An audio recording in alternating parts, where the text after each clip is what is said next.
Well, hallelujah. Finally, somebody from inside the Gillard government is willing to recognise that government is about priorities, and this government's priorities are stuffed.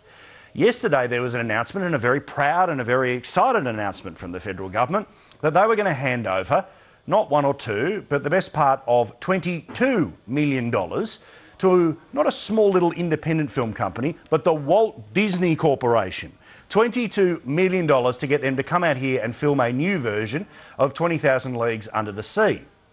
Now, I understand the benefits and supports that need to be offered to things like the car industry, even the film industry.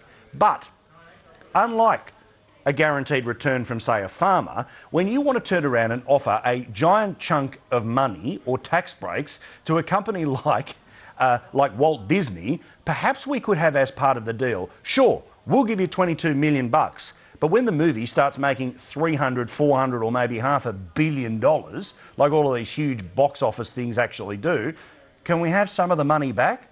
But no, we're just going to give $22 million over to a multi-billion-dollar corporation that, to be honest, is only here because we're bribing them to be here. But I say hallelujah because a member of the government was willing to call BS on this very station earlier today.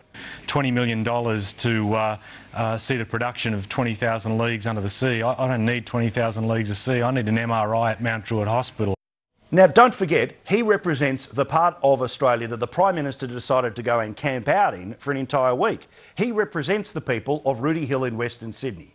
And if you want a perfect example of how government pretends that it's taking care of those people, but is actually, in part, screwing them over, here's Exhibit 429.